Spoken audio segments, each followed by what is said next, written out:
Mon mari a emmené ma sœur dans un voyage de luxe et m'a laissé derrière pour être aide-soignante. Profite bien de tes corvées, disait le mot.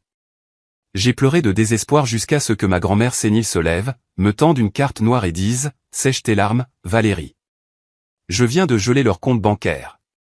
Que les jeux commencent. » Bonjour à tous. Merci d'être ici avec moi aujourd'hui. Avant que je commence mon histoire, prenez une tasse de thé chaud et installez-vous confortablement. J'adorerais savoir à quelle heure de la journée vous regardez cette vidéo. S'il vous plaît, commentez M4 pour matin, A4 pour après-midi, ou S4 pour soir. Maintenant, laissez-moi vous emmener dans cette histoire. La pluie martelait le pare-brise de ma berline si fort que je pouvais à peine voir le panneau de sortie pour Oak Creek. C'était un de ces orages du Midwest qui semblent personnels, comme si le ciel essayait de correspondre à la tourmente dans votre propre tête. Je serrai le volant jusqu'à ce que mes jointures blanchissent, priant simplement pour ne pas faire d'aquaplanage et finir dans un fossé. Je n'étais pas censé être ici. J'étais censé être à Cleveland pour 2 jours de plus à négocier un contrat pour l'entreprise de logistique de mon mari, mais le client avait annulé à la dernière minute, reportant au mois prochain. Au lieu de rester dans une chambre d'hôtel solitaire, j'avais décidé de conduire 5 heures à travers cette mousson pour surprendre ma famille. J'ai pensé à Richard.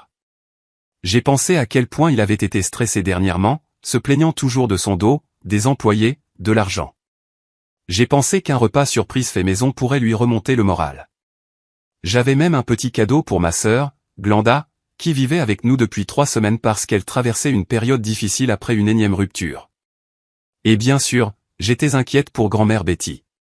La grand-mère de mon mari vivait avec nous, et sa démence s'aggravait. Je détestais la laisser avec Richard et sa mère, Doris, parce que je savais qu'ils la considéraient comme un fardeau. Je me suis garé dans l'allée, le gravier crissant sous mes pneus. La maison était sombre. Pas seulement obscure, mais complètement plongée dans le noir. Mon estomac s'est noué. Il était 7 heures du soir un mardi. Richard devrait être en train de regarder la télévision.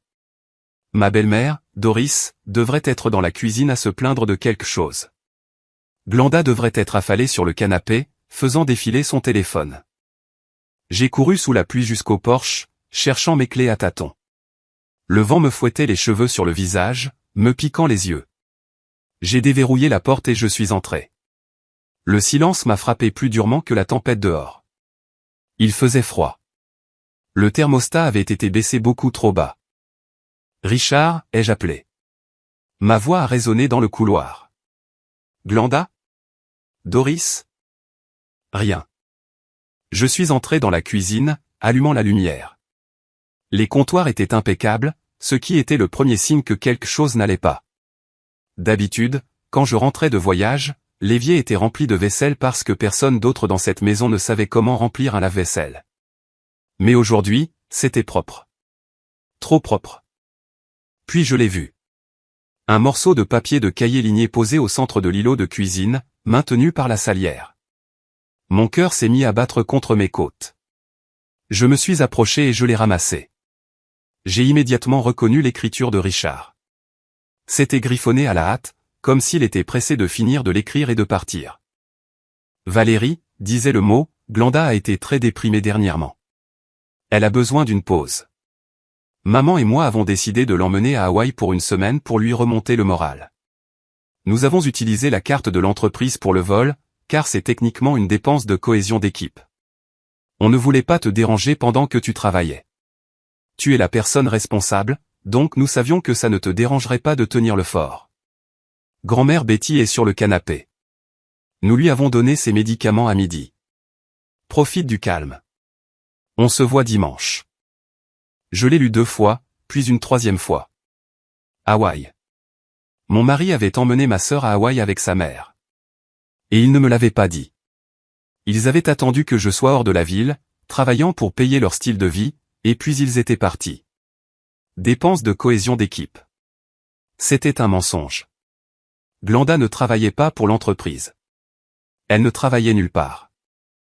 J'ai senti une bouffée de chaleur monter le long de mon cou, un mélange d'humiliation et de rage. Il m'avait encore laissé derrière. J'étais l'épouse.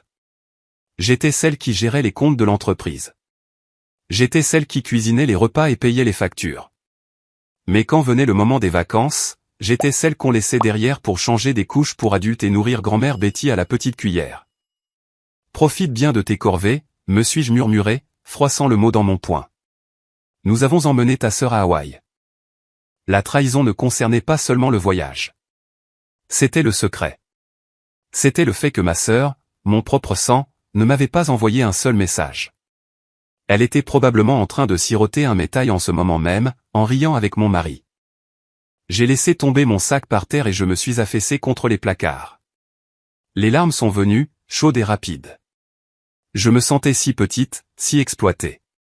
J'avais passé 15 ans à construire cette vie, à bâtir l'entreprise de Richard, à essayer de plaire à sa mère impossible, à essayer d'aider ma sœur chaotique. Et c'était ma récompense.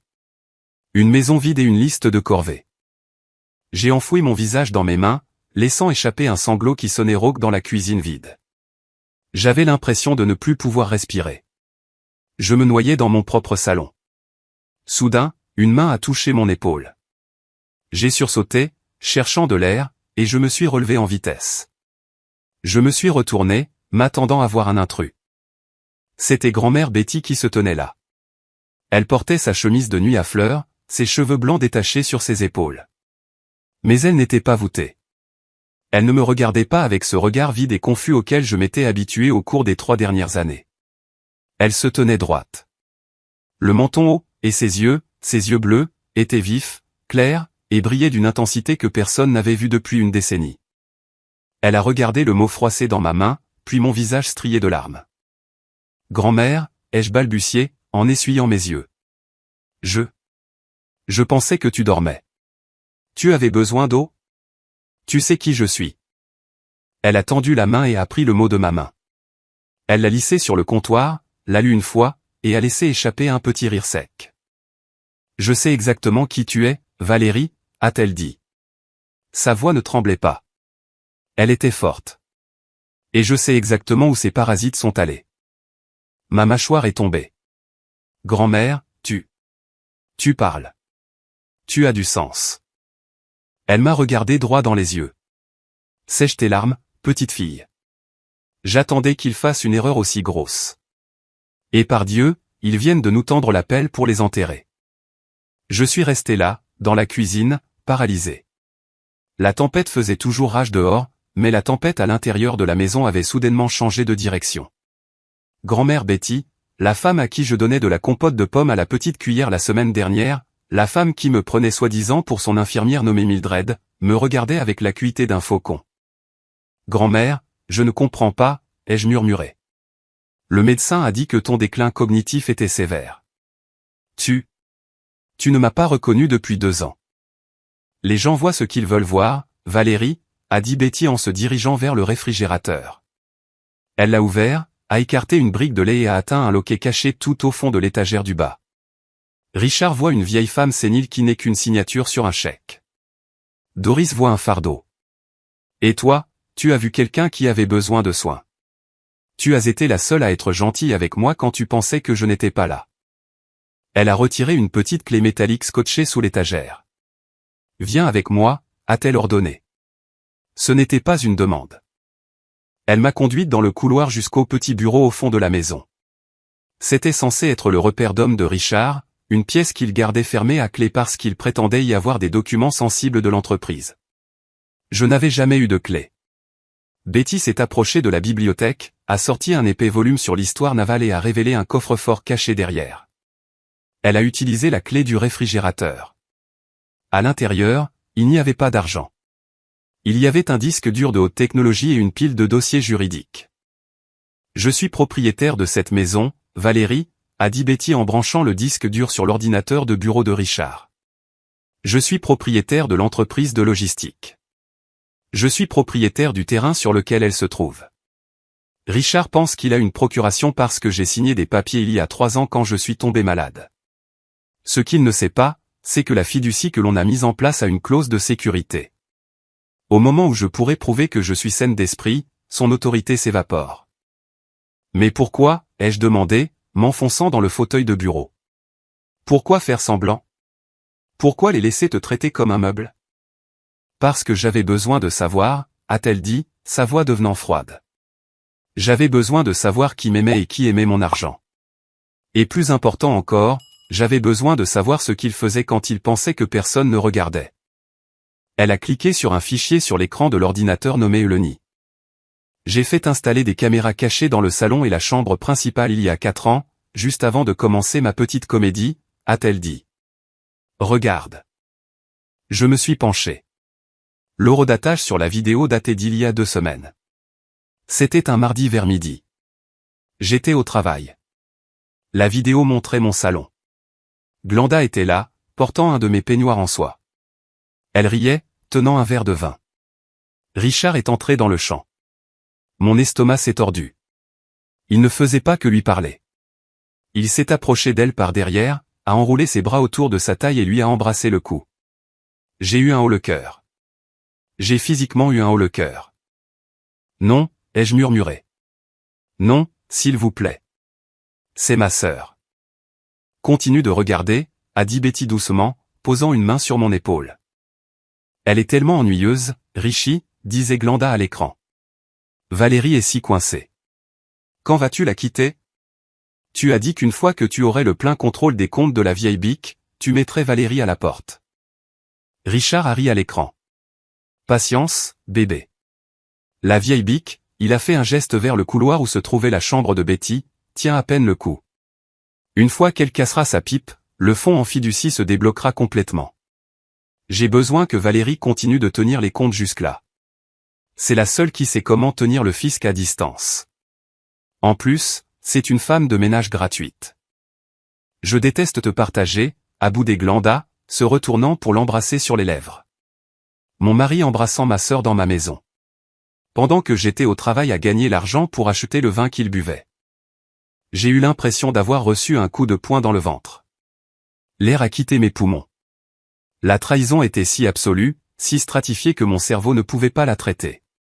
Ma sœur, ma petite sœur, que j'avais aidée pour ses devoirs, que j'avais sortie de ses dettes, que j'avais réconfortée à chaque rupture. Elle ne restait pas ici pour guérir. Elle restait ici pour voler ma vie. Ils font ça depuis 2 ans, a dit Betty doucement. Juste sous ton nez. Doris le sait aussi. Elle l'encourage. Elle pense que Glenda est plus amusante que toi. Doris le sait, ai-je réussi à articuler. Doris pense que tu es trop ordinaire pour son fils, a dit Betty. Elle veut Glenda parce que Glenda la flatte. C'est un nid de vipères, Valérie, tous autant qu'ils sont. J'ai regardé l'écran, voyant mon mari et ma sœur se moquer de moi, les voyant comploter pour me jeter dehors dès que Betty mourait. La tristesse que je ressentais plutôt a commencé à s'évaporer. Le chagrin était toujours là, mais il était rapidement consumé par un feu assez chaud pour brûler toute cette maison. Ils ont pris la carte de crédit de l'entreprise, ai-je dit, ma voix tremblante, mais pas de larmes cette fois. Pour aller à Hawaï. Ils ont pris mon argent, a corrigé Betty. Pour célébrer leur traîtrise. Elle a fouillé dans la poche de sa chemise de nuit et a sorti une carte noire et élégante. Ce n'était pas une carte de crédit standard. C'était une carte Centurion, le genre qu'on n'obtient que sur invitation. Ceci, a dit Betty, est lié au compte principal de la fiducie Betty. Le compte qui alimente l'entreprise, la maison, et l'allocation de Richard. Il pense qu'il contrôle le flux. Il est sur le point de découvrir qu'il n'est qu'un robinet que je peux fermer. Elle m'a tendu la carte. J'ai 85 ans, Valérie. Je n'ai pas beaucoup de temps pour les drames, mais j'ai beaucoup de temps pour la justice. Es-tu avec moi? J'ai regardé la vidéo une dernière fois, le sourire narquois de Glenda et le sourire arrogant de Richard. Puis j'ai regardé la carte noire. Qu'est-ce qu'on fait, ai-je demandé. Nous les ruinons, a souri Betty. Mais d'abord, nous les bloquons à l'extérieur. Pour comprendre pourquoi la vidéo de Glenda et Richard m'a si complètement brisé, vous devez comprendre l'histoire.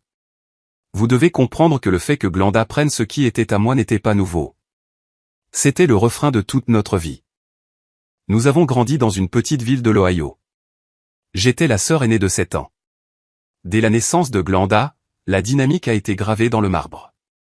J'étais la responsable, la solide, la petite mère. Glenda était la princesse. Elle est née avec de grands yeux bleus et des boucles blondes qui faisaient s'arrêter les étrangers dans la rue. J'avais des cheveux châtains et des lunettes. Mes parents, que Dieu et leur âme, étaient de bonnes personnes à leur manière, mais ils étaient aveugles. Ils sont tombés dans le piège du syndrome de l'enfant en or.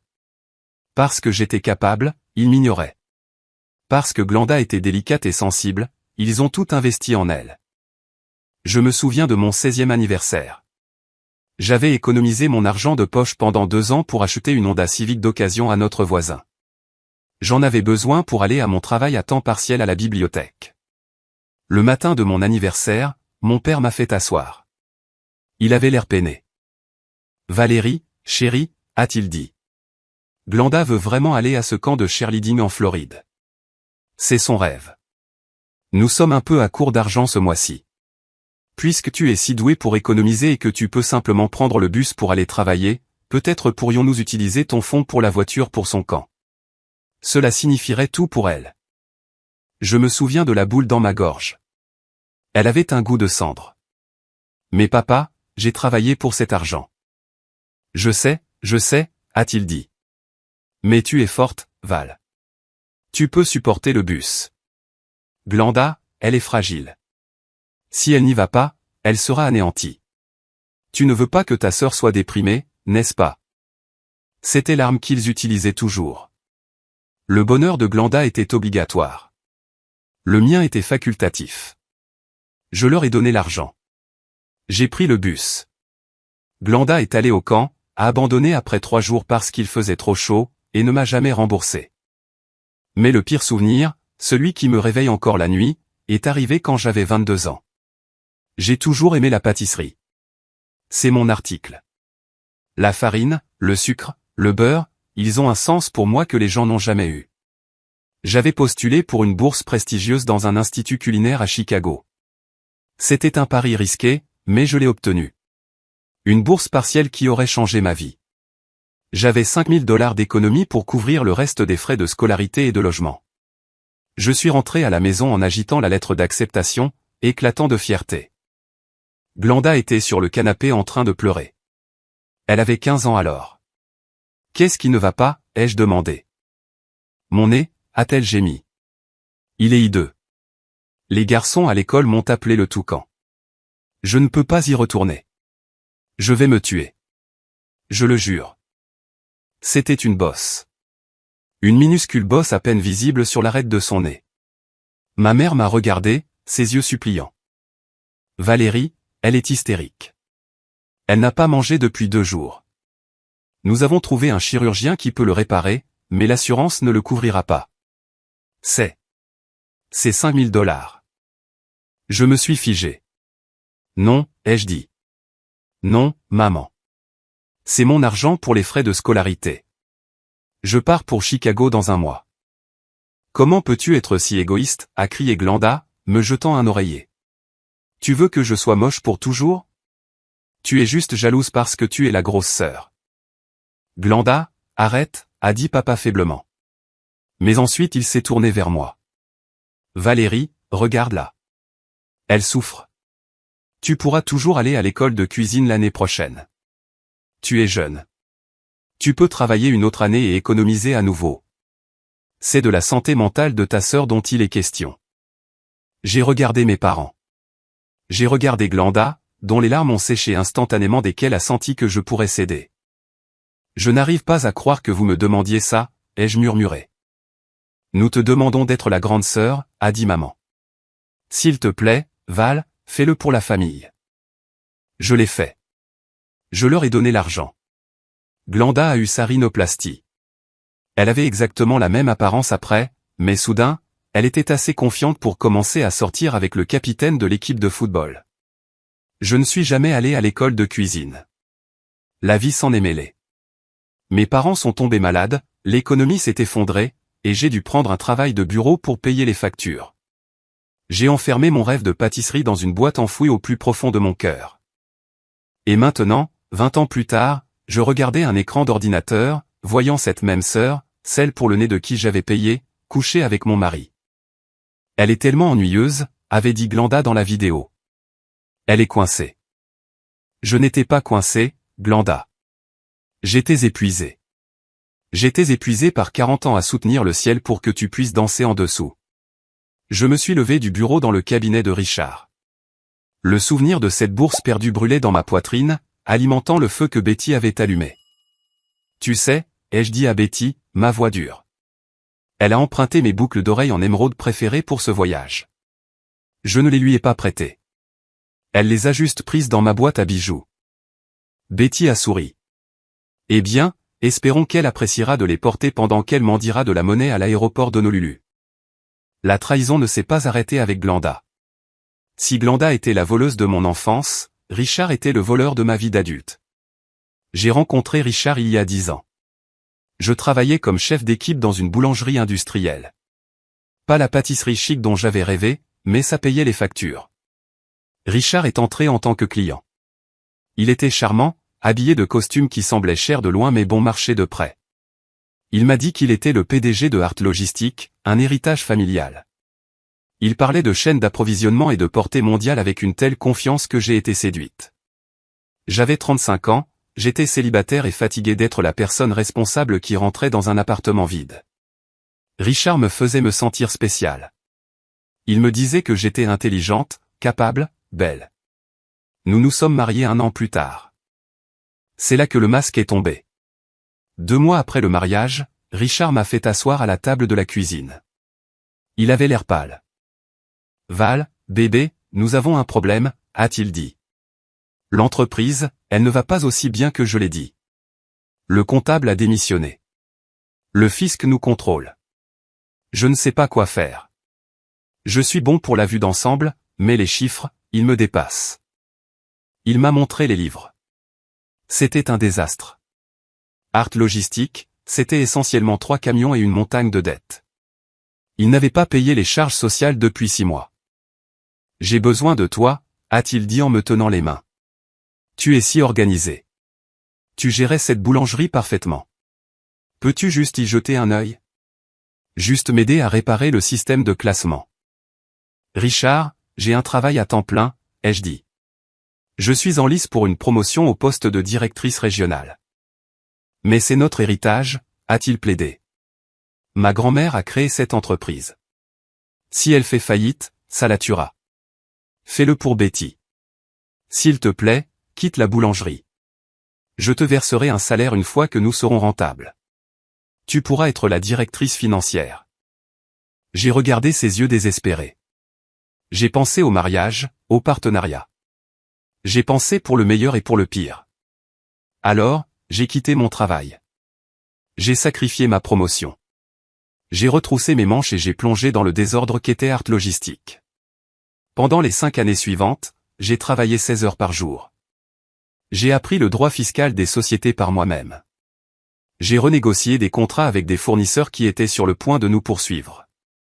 J'ai licencié les chauffeurs paresseux que Richard avait embauchés parce qu'ils étaient ses copains de beuverie. J'ai rationalisé les itinéraires. J'ai modernisé le logiciel de suivi. J'ai sauvé l'entreprise. Je l'ai tiré du bord de la faillite et l'ai transformé en une opération rentable de taille moyenne. Et qu'a fait Richard? Il a acheté une nouvelle BMW.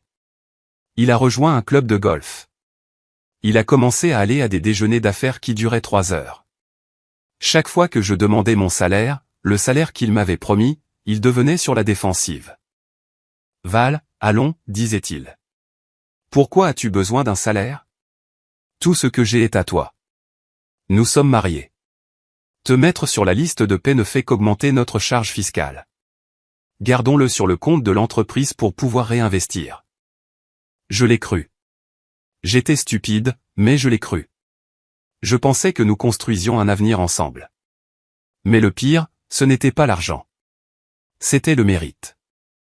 Nous étions à un gala de la Chambre de commerce l'année dernière. Richard recevait un prix pour l'homme d'affaires de l'année. J'étais assise dans le public, applaudissant, portant une robe que j'avais achetée dans un magasin discount parce que Richard disait que nous devions être économes sur les dépenses personnelles. Il est monté sur scène, rayonnant. J'ai bâti cette entreprise à partir de rien, a-t-il dit à la foule. Il faut du cran. Il faut une vision. Il faut un homme qui n'a pas peur de prendre les décisions difficiles. Il ne m'a pas mentionné. Pas une seule fois. Il n'a pas mentionné que la vision, c'était moi qui restais debout jusqu'à 4 heures du matin pour corriger ses feuilles de calcul. Il n'a pas mentionné que les décisions difficiles, c'était moi qui licenciais ses amis incompétents. Quand il est revenu à la table, j'ai murmuré, tu n'as pas mentionné l'équipe. Il m'a tapoté la main avec condescendance. Bébé, ne sois pas comme ça. Les investisseurs veulent voir un leader fort. C'est du marketing. Tu ne comprendrais pas. Tu ne comprendrais pas. Cette phrase résonnait dans ma tête maintenant que j'étais assise dans le bureau avec grand-mère Betty. Il m'avait dit que je ne comprendrais pas les affaires. Pourtant, j'étais là, la seule raison pour laquelle il n'était pas en prison pour fraude fiscale. Il détournait de l'argent, ai-je dit à Betty, en regardant les relevés bancaires à l'écran. Regarde ces retraits. Des frais de consultation à une société écran dans le Delaware. 5 000 $ par mois qui ont commencé il y a 2 ans. Betty a hoché la tête. Juste au moment où Glenda a commencé à venir plus souvent. Ça a fait tilt. Il ne me trompait pas seulement. Il volait l'argent que je gagnais pour payer la femme qui volait mon mari. Il utilisait mon travail pour financer sa liaison avec ma sœur. J'ai senti un œuf froid et dur se former dans mon estomac. Ce n'était plus de la tristesse. C'était la précision calculée d'un auditeur trouvant une anomalie. Il se prend pour un génie, ai-je dit doucement. Mais il a oublié une chose. Qu'est-ce que c'est, a demandé Betty. Il ne connaît pas les mots de passe, ai-je dit, un sourire sombre se formant sur mes lèvres. J'ai mis en place l'authentification à 2 facteurs pour les comptes de l'entreprise. Tout arrive sur mon téléphone. Les yeux de Betty ont pétillé. Eh bien alors, Valérie, je pense qu'il est temps que tu approuves quelques transactions de ton côté. La trahison n'était pas seulement financière, et elle n'était pas seulement sexuelle. Elle était domestique. C'était la dégradation quotidienne qui était devenue ma normalité. On dit que si vous mettez une grenouille dans de l'eau bouillante, elle saute. Mais si vous chauffez l'eau lentement, elle meurt ébouillantée.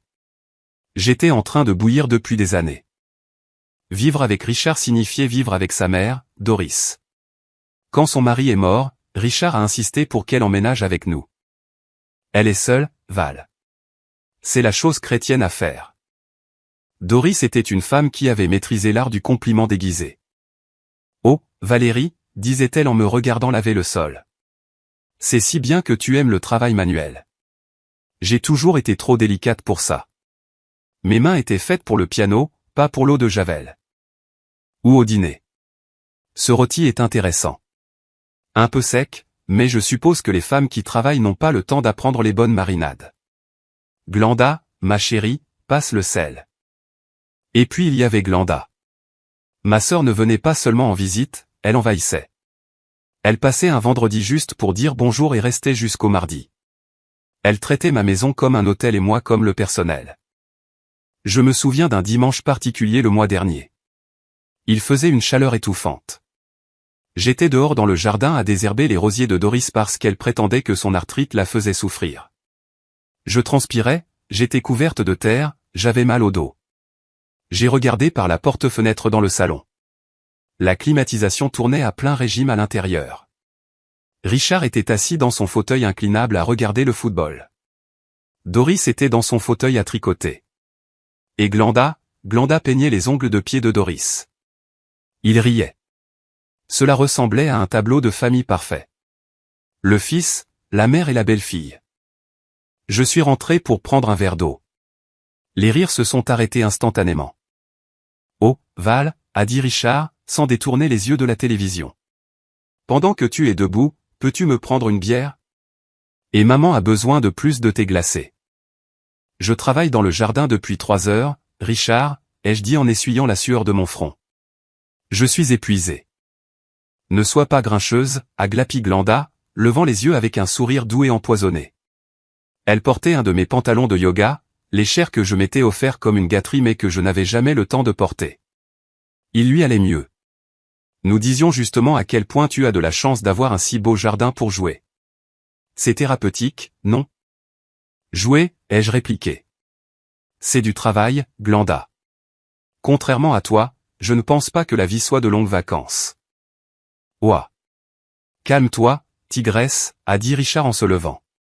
Il s'est approché et a posé une main sur l'épaule de Glenda, la serrant de manière protectrice. Glenda est une invitée. Elle traverse une période difficile avec cette rupture. Tu dois être plus solidaire.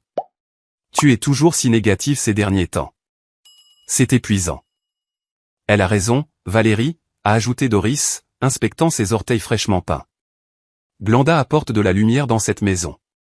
Toi, tu cours toujours partout avec tes feuilles de calcul et ton ménage. Tu rends tout le monde tendu. Pourquoi ne peux-tu pas être plus comme ta sœur? Détends-toi un peu. Je suis resté là, tenant mes gants de jardinage sales, les regardant tous les trois, mon mari protégeant ma sœur, ma belle-mère préférant ma sœur, et ma sœur portant mes vêtements, volant ma place. Je me sentais comme une intruse dans ma propre maison. Je me sentais comme l'appareil moche, ennuyeux et utile qu'il gardait parce qu'il maintenait les lumières allumées pendant qu'il traitait Glenda comme le nouveau jouet brillant. Je suis désolé, ai-je marmonné. Je me suis vraiment excusé. Je suis juste fatigué. Eh bien, va prendre une douche, a dit Richard avec dédain. Tu sens le paillis. Glenda et moi allons chercher une pizza. On te ramènera une part. Ils sont partis ensemble dans sa voiture. Ils ont été absents pendant 3 heures pour aller chercher une pizza. Quand ils sont revenus, ils gloussaient, sentant le parfum cher et le vin blanc. Ils ont dit que la pizzeria était débordée. J'ai mangé ma part de pepperoni froide seule au comptoir de la cuisine pendant qu'ils regardaient un film dans le salon. Maintenant, en regardant les images de sécurité avec Betty, j'ai réalisé exactement où ils étaient allés cet après-midi-là. Ils n'étaient pas allés chercher une pizza. Ils étaient allés au motel sur la route 9. J'ai vu le débit sur le relevé bancaire que Betty a sorti. Starlight Inn, $65. Je me suis excusé auprès d'eux, ai-je murmuré à Betty, tremblante de fureur. Je désherbais leur jardin et je me suis excusé d'être fatigué pendant qu'ils allaient dans un motel. Betty a frappé sa main sur le bureau. Plus d'excuses, Valérie. Doris t'a appelé une servante. Très bien. Voyons comment elle survit quand la servante se licencie elle-même. Richard pense que tu es négative. Montrons-lui à quoi ressemble le négatif quand il est appliqué à son solde bancaire. Ils m'ont traité comme si j'étais invisible, ai-je dit. C'était leur erreur, a répondu Betty. L'invisibilité est un super pouvoir. Tu as tout vu. Tu sais tout. Et maintenant, tu vas l'utiliser. L'horloge du grand-père dans le couloir a sonné 3 heures du matin. Dehors, la tempête était passée, laissant derrière elle un silence lourd et suffocant. À l'intérieur du bureau, l'atmosphère était électrique. Nous avions passé les 4 dernières heures à tout examiner. Betty ne faisait pas seulement semblant d'être démente. Elle avait agi comme une espionne en territoire ennemi. Elle avait des carnets remplis de dates, d'heures et de conversations qu'elle avait surprises en faisant la sieste. Elle avait des copies des courriels que Richard avait laissés ouverts sur son ordinateur portable. Elle avait même une liste des articles que Doris avait offerts à Glenda, la porcelaine de ma grand-mère, mes chandeliers en argent, mes écharpes. Betty s'est adossée à la chaise en cuir, me regardant. Elle a posé un épais dossier manie sur le bureau. Ceci est l'accord de fiducie, a-t-elle dit. Clause 14, section B. En cas d'infidélité prouvée, de mauvaise gestion financière ou de maltraitance de personnes âgées de la part de Richard Hart, le fiduciaire, moi, a le droit unilatéral de révoquer tous les accès et privilèges immédiatement. Elle a tapoté le document avec son ongle. Je peux en finir avec lui, Valérie. Avec un seul appel à Monsieur Henderson, mon avocat. Je peux le dépouiller de son titre, de son salaire et de son accès au compte de l'entreprise. Je peux expulser Doris. Je peux poursuivre Glenda pour vol. Elle s'est penchée en avant, ses yeux se fixant sur les miens. Mais j'ai besoin que tu sois sûr. Parce qu'une fois que nous aurons appuyé sur cette gâchette, il n'y aura pas de retour en arrière. Ce n'est pas seulement une dispute. C'est une guerre. Ils crieront. Ils pleureront. Ils supplieront. Ils enverront tes parents pour te faire culpabiliser. Ils essaieront de détruire ta réputation. Elle a fait une pause. Valérie, tu as un bon cœur. Trop bon. Je t'ai vu leur pardonner pendant 15 ans. Si tu as le moindre doute, si tu penses que tu pourrais vouloir essayer une thérapie de couple, dis-le-moi maintenant. Je lui couperai juste les vivres financièrement et nous en resterons là. J'ai regardé le dossier. J'ai pensé à la thérapie de couple que Richard proposerait. Il pleurerait, blâmerait le stress, blâmerait Glenda, me dirait que j'étais la seule qu'il aimait. Il me manipulerait psychologiquement jusqu'à ce que je croie que c'était de ma faute parce que je travaillais trop. J'ai pensé à Glenda. Elle pleurerait sur sa santé mentale, menacerait de se faire du mal, me dirait que j'étais une grande sœur cruelle qui la frappait alors qu'elle était à terre. J'ai regardé mon reflet dans la fenêtre sombre du bureau. J'ai vu une femme qui avait l'air d'avoir 10 ans de plus qu'elle n'en avait. Des yeux fatigués, des cheveux gris qui commençaient à apparaître. Une femme qui s'était faite si petite pour s'intégrer dans leur vie qu'elle avait presque disparu. L'ancienne Valérie est morte, ai-je dit. Ma voix m'a surprise. Elle sonnait profonde, résonnante. Que as-tu dit, a demandé Betty. J'ai dit que l'ancienne Valérie est morte, ai-je répété, plus fort. La Valérie qui s'excuse de prendre de la place. Elle est morte ce soir quand elle a lu ce mot. Je ne veux pas de thérapie. Je ne veux pas d'excuses. Je ne veux pas arranger les choses. Je me suis levé et j'ai ramassé la carte Centurion noire. Elle était lourde, froide et puissante. Je veux qu'il souffre, ai-je dit. Je veux qu'il ressente exactement ce que j'ai ressenti en me tenant dans cette cuisine vide. Je veux que Richard se sente impuissant. Je veux que Glenda se sente sans abri. Je veux que Doris se sente insignifiante. J'ai regardé Betty. Appelle Monsieur Henderson. Réveille-le. Brûlons tout. Betty a souri, un large sourire prédateur qui la faisait paraître 20 ans plus jeune. Elle a décroché le téléphone. Monsieur Henderson, c'est Betty. Oui, je sais quelle heure il est. Préparez du café et sortez votre assistant juridique du lit. Nous arrivons à votre bureau. Et Henderson, apportez les avis d'expulsion. Nous allons avoir une matinée chargée. Elle a raccroché et s'est tournée vers moi. Va te laver le visage, Valérie. Mets ton meilleur tailleur, celui que Richard déteste parce qu'il dit qu'il te donne un air trop masculin. Nous avons une entreprise à prendre d'assaut. Je me suis dirigé vers la porte mais je me suis arrêté. Je me suis retourné pour regarder cette femme incroyable qui m'avait sauvé d'une vie de servitude. Merci, grand-mère, ai-je dit. Ne me remercie pas encore, a-t-elle cligné de l'œil. Attends de voir la tête de Richard quand sa carte de crédit sera refusée devant tout l'hôtel. J'ai regardé dans les yeux de Betty, puis mon propre reflet fatigué dans le miroir une dernière fois. J'avais vécu pour les autres pendant trop longtemps. Aujourd'hui, l'ancienne Valérie est morte. Si vous croyez aussi que nous, les femmes, ne devrions pas courber les chines devant les traîtres, si vous voulez me voir reprendre tout ce qui m'appartient, s'il vous plaît, aidez-moi en aimant cette vidéo et en commentant le chiffre ci-dessous. Faites-moi savoir que vous êtes là, à mes côtés, me donnant la force pour ce combat. Votre soutien est mon arme la plus puissante. Commentez le chiffre maintenant. Et maintenant, regardez ce que Betty et moi allons faire. Le bureau de Henderson et associés était silencieux à 5 heures du matin, à l'exception du bourdonnement de la photocopieuse et de la frappe frénétique de l'assistant juridique de Monsieur Henderson, un jeune homme vif nommé David. Monsieur Henderson lui-même, un homme d'une 60aine d'années avec un nœud papillon et des yeux qui avaient vu toutes sortes de conflits familiaux imaginables, était assis en face de nous. Il regardait Betty avec une pure admiration. Je dois dire, Betty, a dit Henderson en nous servant du café. Vous avez joué sur le long terme.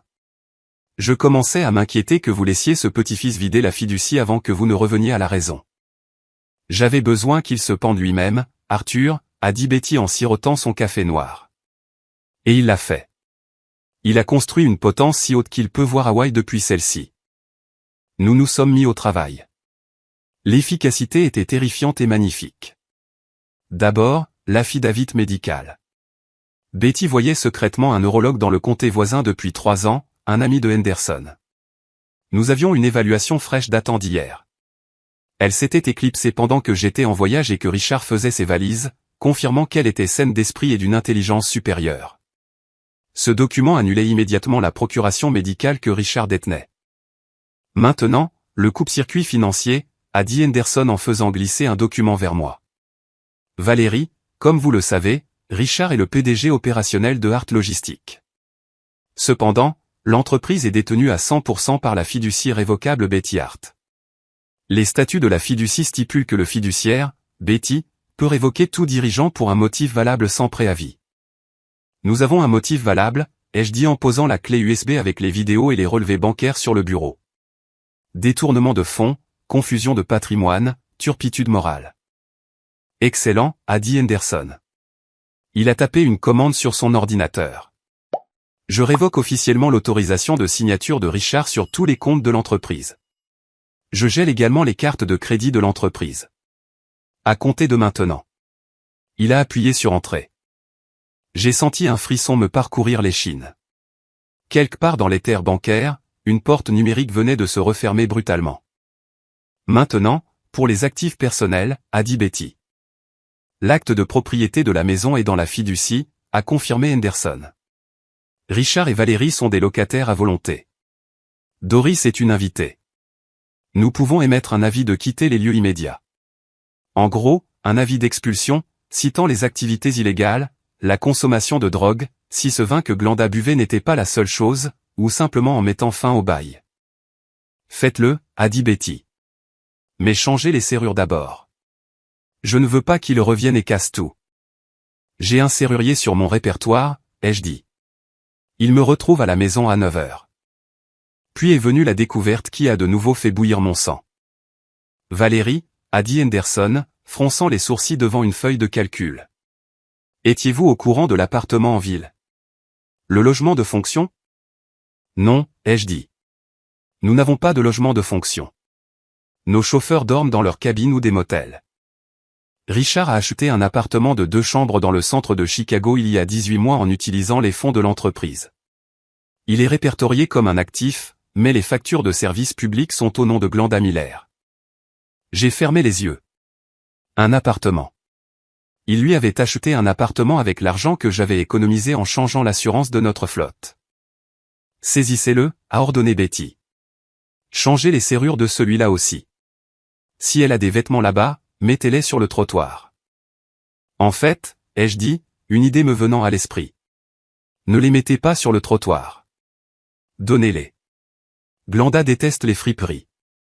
Savoir que ses vêtements de créateur sont portés par des gens ordinaires la blessera plus que de les perdre. Betty a ri. J'aime ta façon de penser, ma fille. Nous avons passé les 3 heures suivantes à démanteler systématiquement la vie de Richard. Nous avons annulé son contrat de location de voiture, payé par l'entreprise. Nous avons annulé le forfait de téléphonie mobile familiale, payé par l'entreprise. Nous avons même annulé l'adhésion au club de golf. À 8 heures du matin, Richard Hart n'était plus un PDG, un propriétaire, ou un homme aisé. Il était un chômeur adultère de 50 ans bloqué sur une île sans crédit. Une dernière chose, ai-je dit, en regardant Henderson. La garde des actifs est claire. Mais qu'en est-il du divorce? Je veux déposer une demande aujourd'hui pour adultère. Nous pouvons déposer la demande, a dit Henderson. Mais l'Illinois est généralement un État sans faute. Cependant, étant donné la dissipation des biens matrimoniaux, le fait qu'il ait dépensé de l'argent pour Glenda, nous pouvons réclamer une plus grande part du pot restant. Je ne veux pas de son argent, ai-je dit. Je veux m'assurer qu'il n'obtient rien de moi, pas de pension alimentaire, pas de droit sur mon plan de retraite, rien avec cette preuve vidéo. Henderson a tapoté le disque dur. Il aura de la chance s'il n'est pas en prison pour fraude. Il ne demandera pas de pension alimentaire. Nous sommes sortis du bureau sous le soleil éclatant du matin. La tempête s'était complètement dissipée. L'air était vif.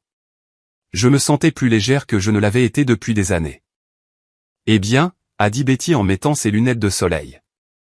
Il est 3 heures du matin à Hawaï. Ils vont bientôt se réveiller pour prendre le petit déjeuner ou peut-être un massage matinal. Pas sans une carte de crédit, ai-je dit en regardant ma montre. Le gel devrait atteindre leur système hôtelier à peu près maintenant. Hawaï, le Four Seasons, Maui. Le paradis sur Terre.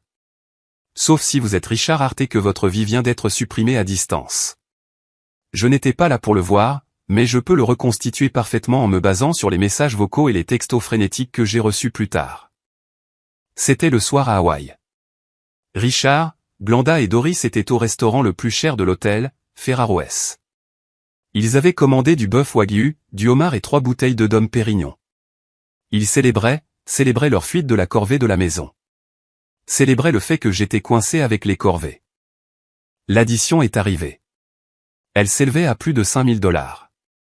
Richard, l'air bronzé et arrogant dans sa chemise en lin, a jeté la MX noire de l'entreprise sur le plateau sans même regarder le total. Gardez la monnaie, a-t-il probablement dit au serveur. 5 minutes plus tard, le serveur est revenu. Il ne souriait plus. Monsieur, la carte a été refusée. Impossible, aurait ricané Richard, assez fort pour que les autres tables l'entendent. C'est une carte noire. Repassez-la. Nous l'avons fait, monsieur, 3 fois. Il est écrit et contacté l'émetteur, volé ou perdu e point. Richard a dû rire nerveusement. Ridicule. Glanda, bébé, donne-moi la carte supplémentaire. Glanda, agacée par l'interruption de son dessert, a sorti sa carte de son sac Louis Vuitton, achetée avec mon argent. Refusé. Maman, Richard s'est tourné vers Doris. Doris a cherché à tâtons sa carte de débit, celle liée au compte joint que Richard gérait. Refusé. À ce moment-là, le directeur était arrivé. Les gens les regardaient. L'illusion du riche magnate se brisait. Avez-vous une autre forme de paiement, monsieur, a demandé le directeur, sa voix glaciale. Je dois passer un appel, a balbutié Richard. Il a sorti son téléphone pour appeler la banque. Pas de service. C'est quoi ce bordel, a-t-il marmonné. Mon téléphone est mort. Le mien aussi, a dit Glanda en regardant son écran. SOS seulement. Le Wi-Fi de l'hôtel, a dit Richard, la panique montant dans sa voix. Je vais utiliser le Wi-Fi. Il a réussi à se connecter au Wi-Fi et à appeler la banque via une application, mais il n'a pas pu joindre la ligne VIP car son numéro de compte n'était pas reconnu. Le directeur perdait patience. Monsieur, si vous ne pouvez pas payer, nous devrons faire appel à la police. Non, pas de police, a crié Doris. Mon fils est un PDG. C'est un problème technique. Ils ont été escortés hors du restaurant, non pas vers leur suite avec vue sur l'océan, mais vers la réception. Monsieur Hart, a dit la réceptionniste en regardant son écran d'ordinateur. Nous avons reçu une notification de l'émetteur de la carte. Toutes les futures charges sont bloquées. Nous avons également essayé de débiter la chambre pour les nuits précédentes et la transaction a été rejetée. Nous avons besoin que vous régliez le solde impayé de $12 000 immédiatement ou nous devrons vous expulser. Nous expulser, a crié Glanda. Savez-vous qui nous sommes? Actuellement, vous êtes des intrus, a répondu la réceptionniste. Ils ont été mis dehors. L'hôtel a saisi leurs bagages en garantie jusqu'à ce que la facture soit payée. Imaginez la scène. Mon mari, ma sœur et ma belle-mère debout sur le trottoir devant un complexe hôtelier 5 étoiles à Moïse à minuit. Richard dans sa chemise en lin. Glanda en talons. Doris serrant ses perles. Pas de location de voiture, annulée. Pas de téléphone, pas d'argent, pas de chambre d'hôtel. De retour en Illinois, mon téléphone, que j'avais reconnecté, a commencé à s'allumer avec des appels d'un numéro inconnu. C'était un appel en PCV d'une cabine téléphonique. Je l'ai regardé sonner. Tu vas répondre, a demandé Betty. Nous étions assises sur le porche à boire de la limonade fraîche, regardant le serrurier terminer la porte d'entrée. Laisse sonner, ai-je dit. Il a sonné encore et encore. Finalement, j'ai décroché. Vous avez un appel en PCV de Richard. Valérie, décroche. Acceptez-vous les frais, a demandé l'opérateur automatisé. J'ai appuyé sur le bouton. Allô? Valérie, a crié Richard. Il avait l'air hystérique. Oh mon Dieu, enfin. Il y a un problème. Les cartes ne marchent pas.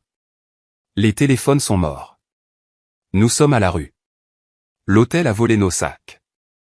Tu dois appeler la banque tout de suite et leur dire que c'est une erreur. Règle ça. Sa voix était un mélange d'ordre et de supplication. Il pensait toujours être aux commandes. Il pensait toujours que j'étais sa solutionneuse de problèmes. Bonjour, Richard, ai-je dit calmement. Comment est le temps au paradis? Arrête de déconner. Nous sommes bloqués. Fais un virement Western Union maintenant.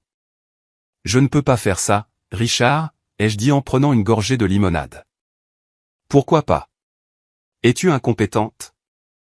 Non, ai-je dit. Je ne suis pas incompétente. Je suis la nouvelle PDG de Hart Logistique, et la politique de l'entreprise interdit strictement de financer des vacances non autorisées pour des non-employés. Aussi, grand-mère te dit bonjour. Il y eut un silence si profond à l'autre bout du fil que j'ai cru que la ligne avait été coupée. Quoi, a-t-il murmuré. Grand-mère? Bonjour, Richie, Betty s'est penchée vers le téléphone. J'espère que tu aimes dormir sur la plage. Le sable s'infiltre partout, n'est-ce pas? Grand-mère, tu parles. En effet, a dit Betty. Et j'ai annulé vos billets de retour. Vous pouvez rentrer à la nage. J'ai raccroché le téléphone. Le serrurier s'est approché, me tendant un jeu de clés neuves et brillantes. C'est fait, madame. Personne ne rentrera ici à moins que vous ne le vouliez. J'ai tenu la nouvelle clé dans ma main.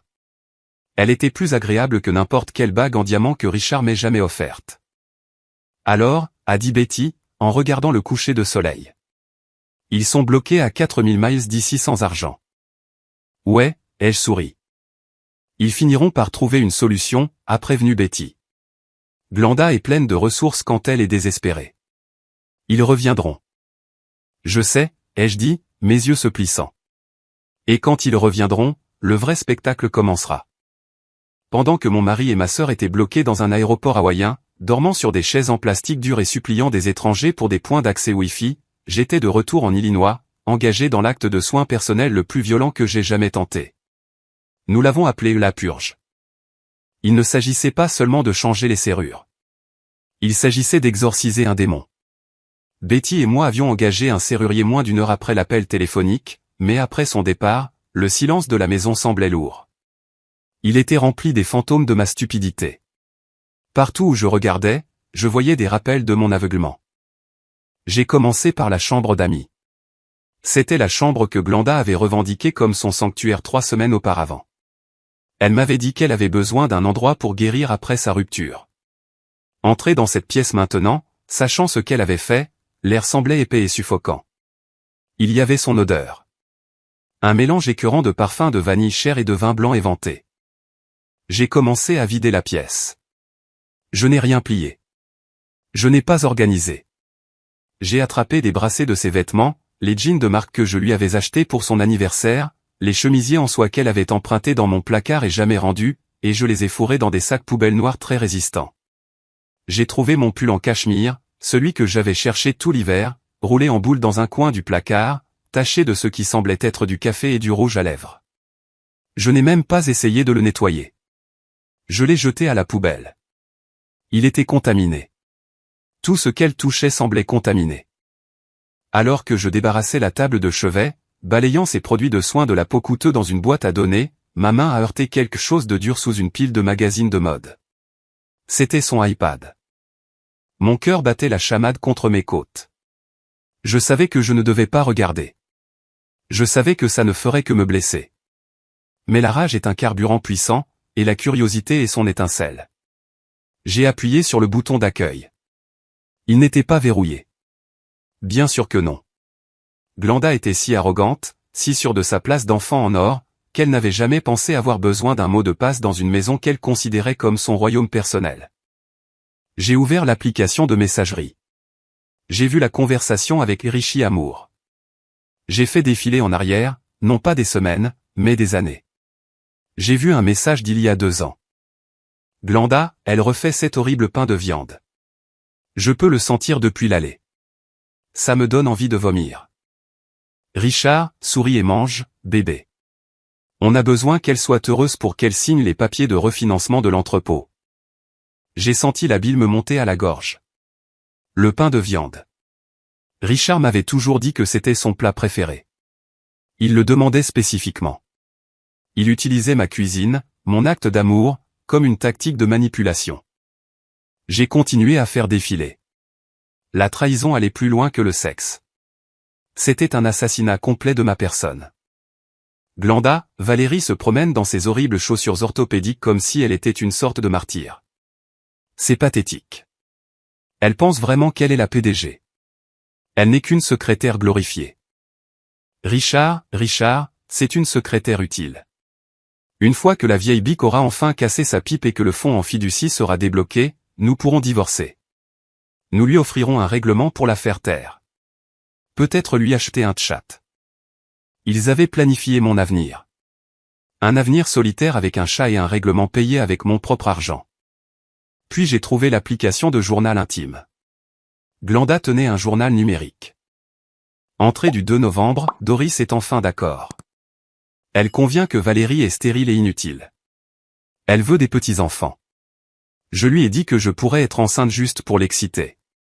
Je ne le suis pas évidemment, mais voir la vieille peau me choyer tout en ignorant Valérie était délicieux.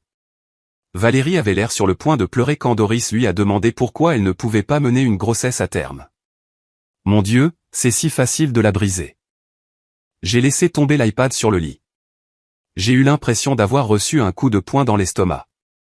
L'infertilité, la fausse couche que j'avais eue il y a 5 ans.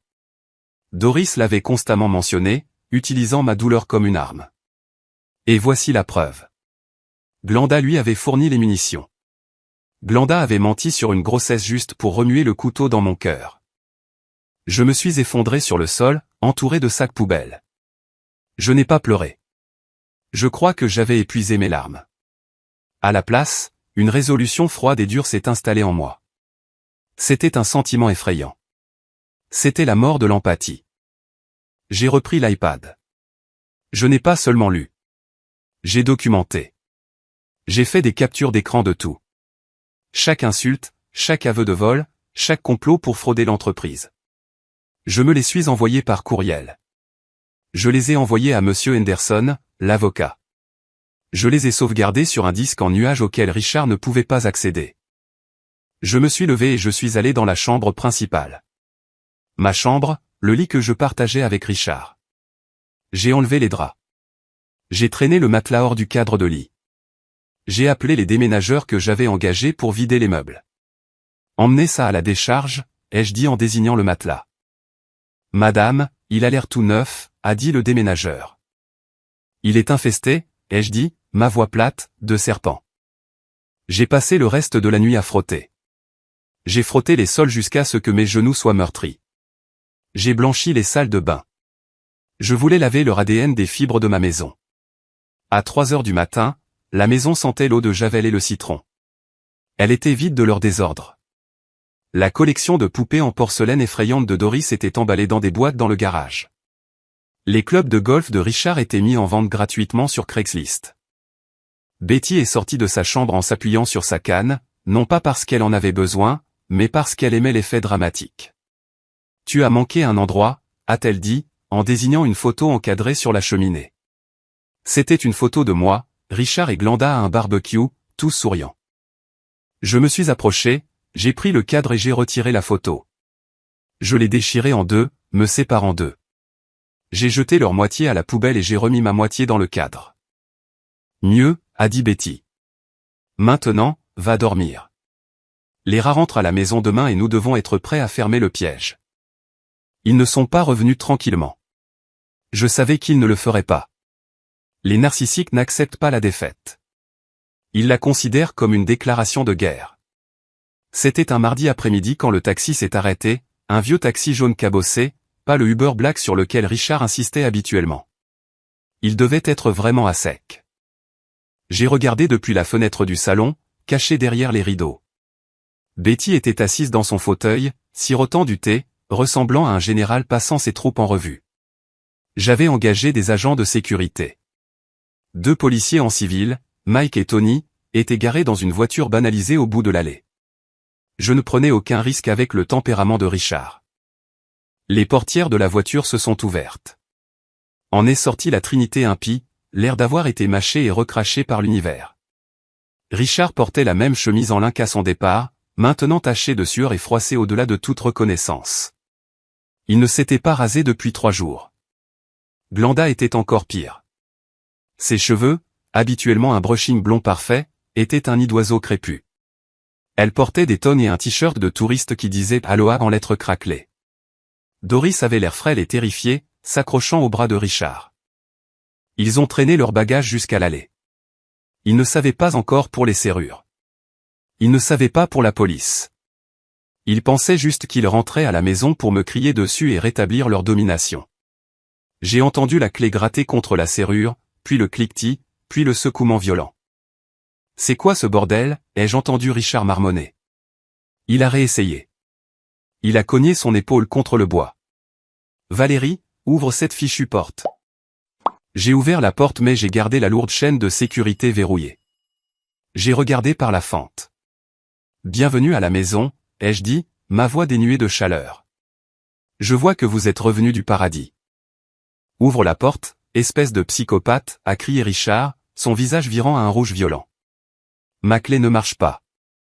Tu as changé les serrures? Je vais te poursuivre en justice. Tu peux essayer, ai-je dit. Mais puisque la maison est dans la fiducie Betty Hart et que le fiduciaire vous a expulsé, vous êtes techniquement en train de violer une propriété.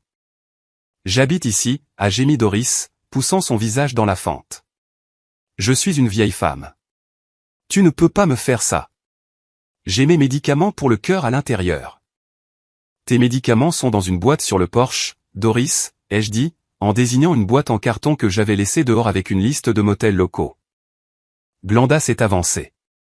Elle a essayé de jouer la carte de la victime, celle qu'elle avait utilisée sur moi pendant 40 ans. Elle a pris son air larmoyant et ses grands yeux. Valérie, s'il te plaît, a-t-elle sangloté. Nous avons dormi dans un aéroport. Nous n'avons pas mangé. Maman est malade. Ne pouvons-nous pas juste entrer, prendre une douche et en parler? Nous sommes une famille. Quoi que tu penses qu'il s'est passé, nous pouvons arranger ça. Laisse juste ta petite sœur entrer. C'était une leçon de maître en manipulation.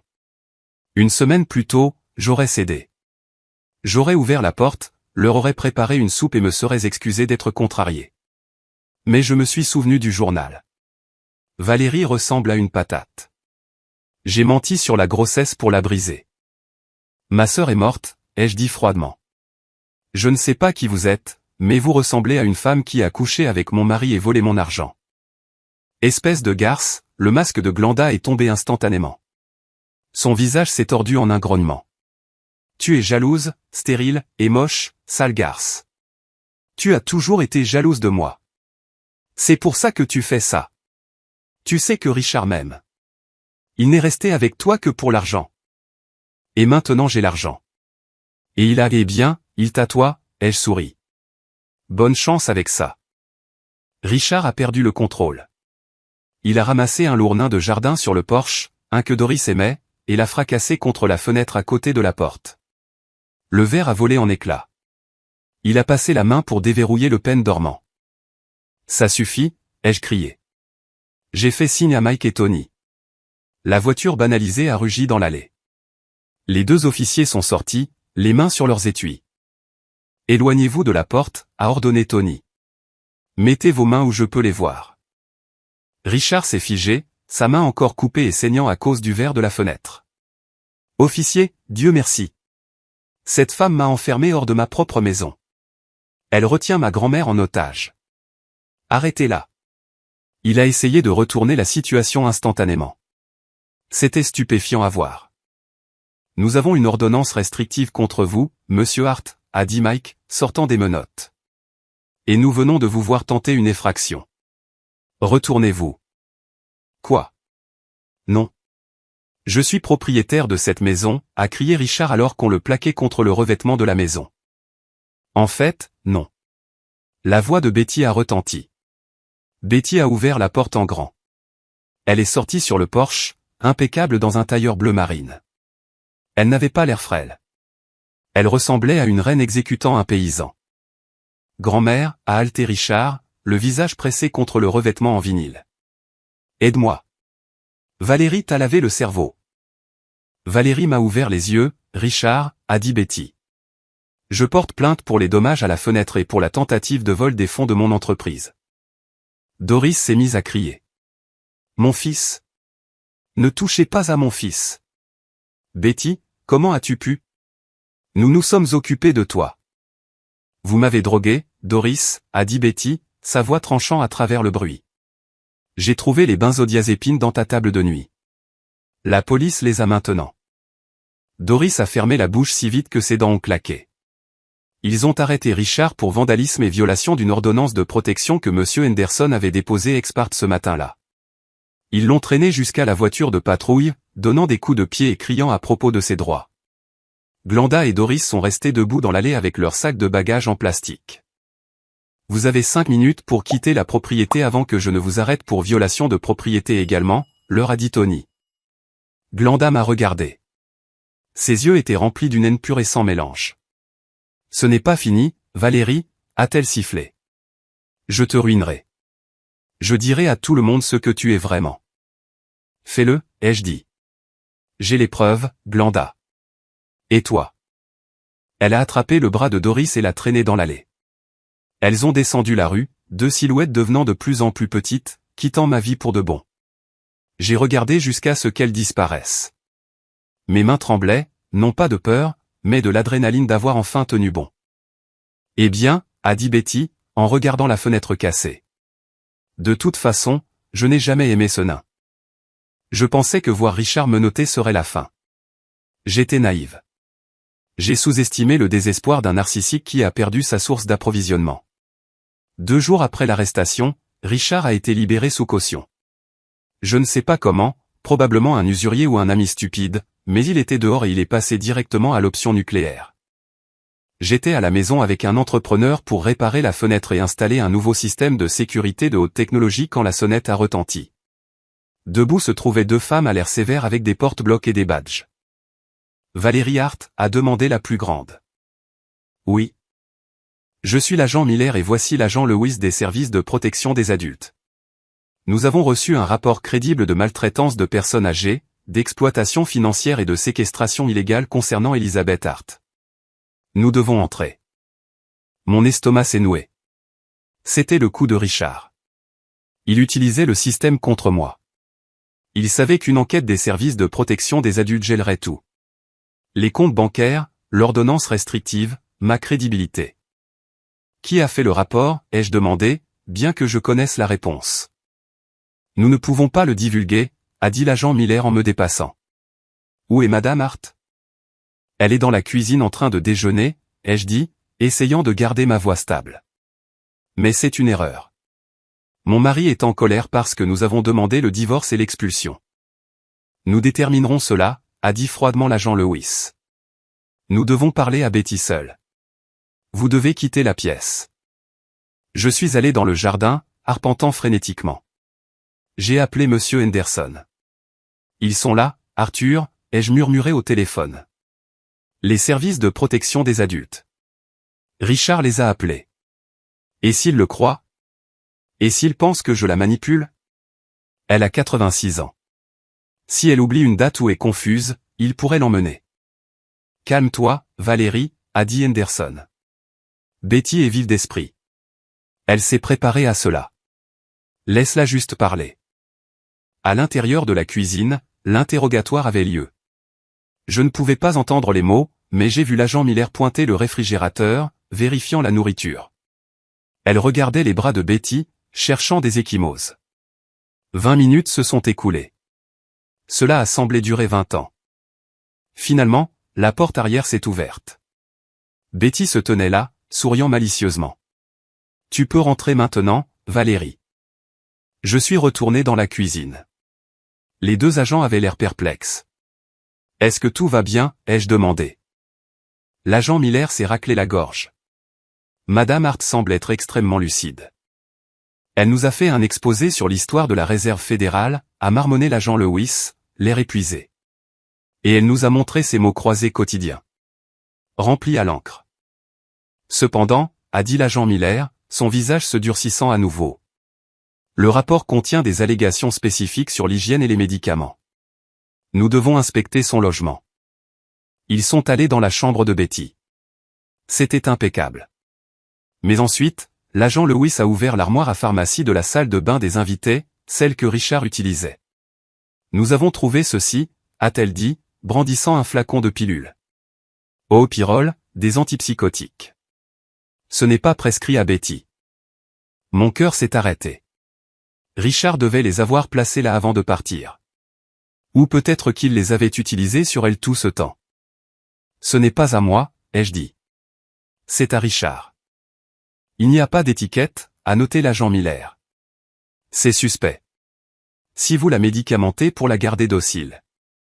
Vérifiez les empreintes digitales, a claqué Betty. J'exige que vous mettiez cela sous scellé comme preuve et que vous vérifiez les empreintes. Vous trouverez les empreintes grasses de Richard partout dessus. Et pendant que vous y êtes, vérifiez le rapport toxicologique de mon médecin de la semaine dernière. Il est propre. Si j'étais drogué, ça se verrait. Betty a sorti un dossier de son sac à main. Elle portait ce dossier partout maintenant et a claqué un rapport médical sur la table. Docteur Heyer, neurologue certifié, a lu Betty. La patiente est alerte, orientée sur les 4 plans, et exempte de toute substance sédative. Date, 24 octobre. Les agents ont regardé le papier. Ils ont regardé les pilules. Ils ont regardé Betty, qui tapait du pied avec impatience. Il semble que le rapport que nous avons reçu ait pu être une mesure de rétorsion, a admis l'agent Miller, sa posture s'adoucissant. Une mesure de rétorsion, a ri Betty. C'était un acte de guerre d'un homme désespéré qui est en colère parce que j'ai coupé son allocation. Maintenant, à moins que vous ne vouliez le poursuivre pour fausse déclaration, je vous suggère de nous laisser finir notre déjeuner. Les agents sont partis en s'excusant. Je me suis effondré sur une chaise, tremblante. C'était trop juste. Si tu n'étais pas allé chez le médecin. Je te l'ai dit, j'ai 3 longueurs d'avance, a dit Betty. Mais Richard a fait une erreur. Il a essayé de nous accuser de le droguer, mais il a laissé sa propre réserve derrière lui. Qu'est-ce que tu veux dire? Ces pilules, a dit Betty sombrement. Elles n'étaient pas pour moi. Je l'ai vu en prendre quelques fois ou les écraser.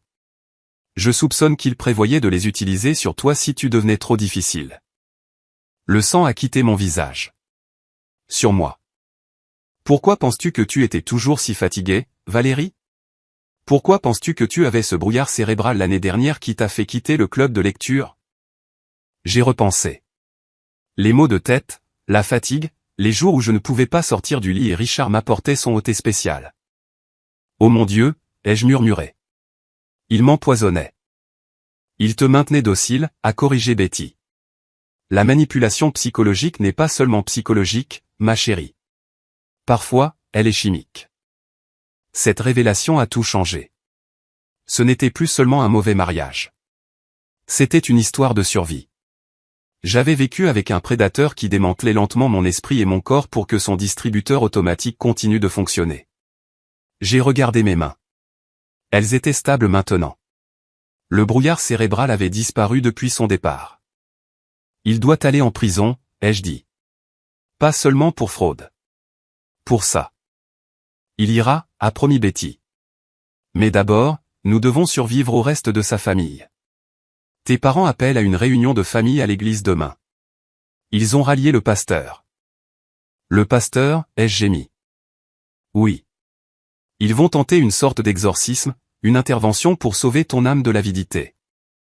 Qu'ils essaient, ai-je dit en me levant. J'ai quelques confessions à faire à la congrégation. La réunion de famille était prévue pour le mercredi soir à l'église communautaire de Grèce.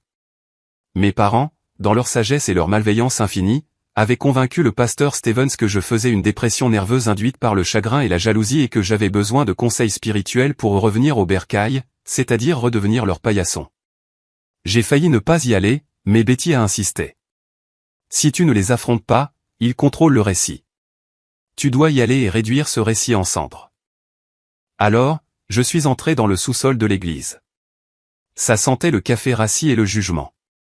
Mes parents étaient là, assis en cercle sur des chaises pliantes. Glenda était là, l'air théâtralement pâle, s'épongeant les yeux avec un mouchoir. Richard n'était pas autorisé, ordonnance restrictive, mais sa présence flottait dans la pièce comme une mauvaise odeur. Le pasteur Steven était assis en tête, l'air solennel. Valérie, a dit maman, sa voix dégoulinant de fausses préoccupations.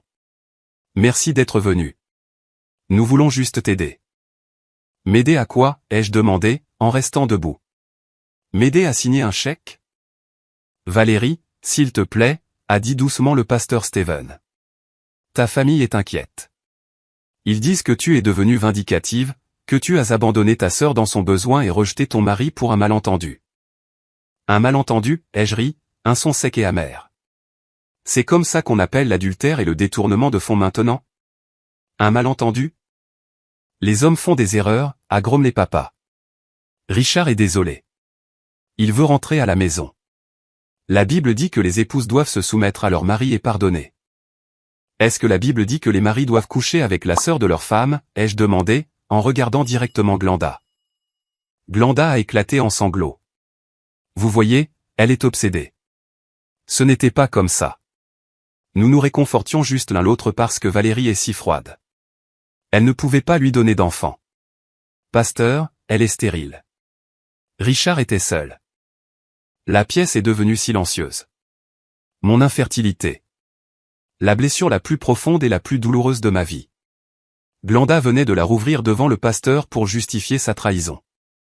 Tu ne pouvais pas lui donner une famille, a ajouté maman en hochant la tête. C'est dur pour un homme, Valérie.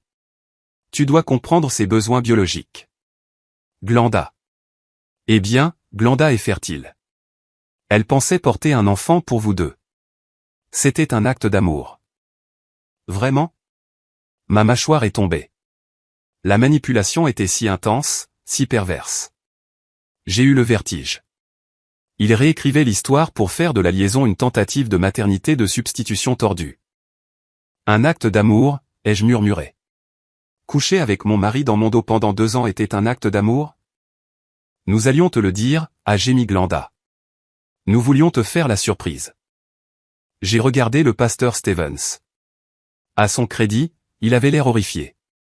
Il regardait Glenda puis maman, réalisant le niveau de folie dans lequel il s'était embarqué. J'ai le journal, Glenda, ai-je dit doucement. Quoi? Glenda s'est figée. J'ai ton iPad. J'ai sorti les captures d'écran imprimées de mon sac. J'ai l'entrée où tu te moques de ma fausse couche. Où tu m'appelles une vache tarie. Où tu ris de m'avoir fait payer pour ton avortement il y a 3 ans. Celui que tu m'as dit être une appendicectomie. J'ai jeté les papiers sur la table basse au centre du cercle. Lisez, pasteur, ai-je dit. Lisez sur cet acte d'amour. Le pasteur Stevens a ramassé les papiers. Ses yeux se sont écarquillés en parcourant les mots vulgaires et haineux que Glenda avait écrits. Ceci, balbutia-t-il. Ceci est ignoble. C'est faux, a crié Glenda en se jetant sur les papiers. Elle a retouché ça.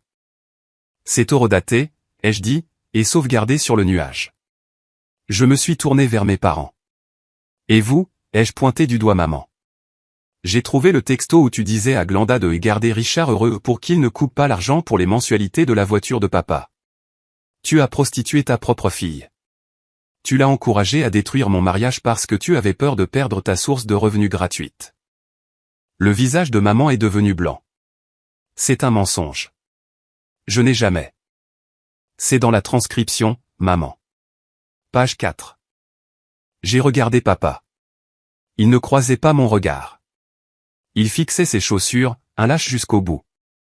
J'ai passé toute ma vie à essayer d'être la fille que vous vouliez, ai-je dit, ma voix tremblante d'émotion libérée. J'ai eu les notes. J'ai eu le travail. J'ai payé les factures. J'ai nettoyé les dégâts. Mais ce n'était jamais assez parce que vous ne vouliez pas une fille. Vous vouliez une servante. Et vous aimiez Glenda parce qu'elle était comme vous, égoïste, vide et cruelle.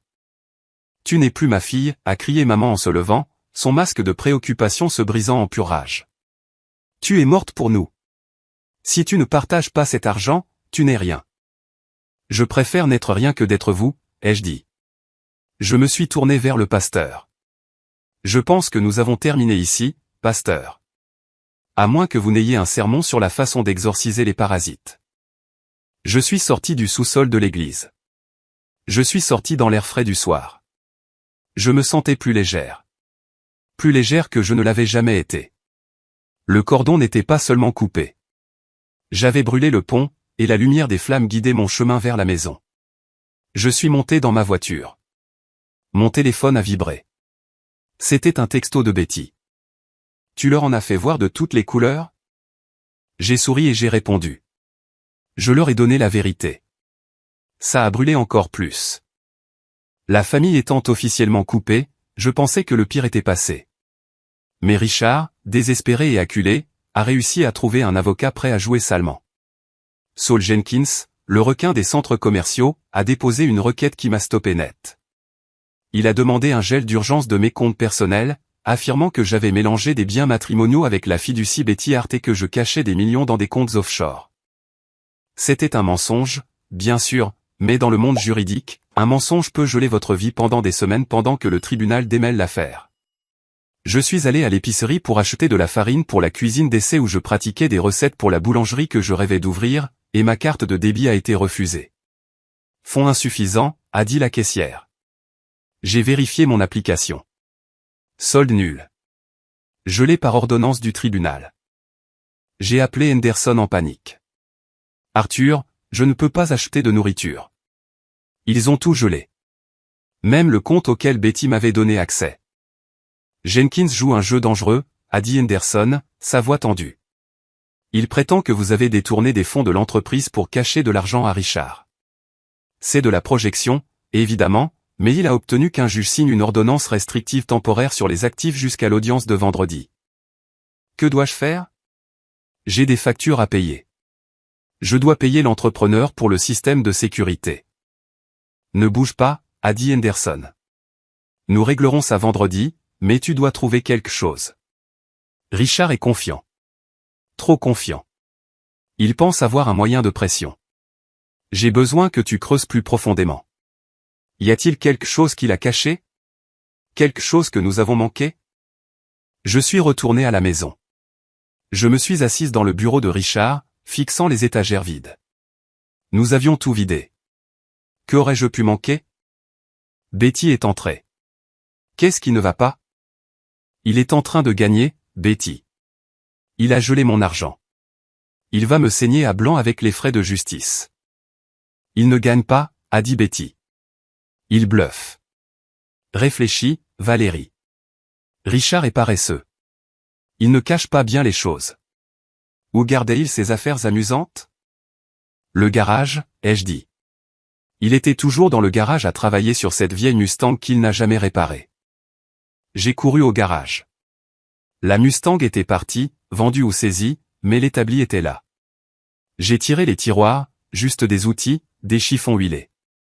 J'ai regardé le mur. Il y avait un panneau perforé pour les outils. Il semblait légèrement inégal. J'ai tiré sur le panneau. Il s'est détaché.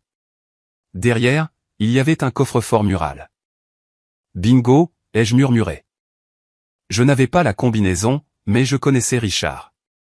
C'était un narcissique. La combinaison devait être à son sujet. Son anniversaire. Non. Le jour où il est devenu PDG, peut-être. J'ai essayé l'anniversaire de Glenda. Clic, clic. Clic, erreur. J'ai essayé son numéro de sécurité sociale.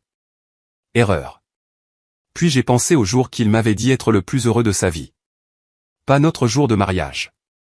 Le jour où il a acheté son bateau, le bateau qu'il a dû vendre il y a 2 ans. Mai 2012. Clic, le coffre-fort s'est ouvert. À l'intérieur, il n'y avait pas d'argent. Il y avait un registre manuscrit, et une pile de clés USB. J'ai ouvert le registre. C'était un enregistrement de dettes de jeu, mais pas seulement du poker. Richard était impliqué dans quelque chose de plus sombre. Il blanchissait de l'argent par le biais de l'entreprise de logistique pour un bookmaker local. Entrée du 4 juin, nettoyer $10 000 pour salle. Commission $1000. Entrée du 12 août, transférer $50 000 par le biais de surcharge de carburant.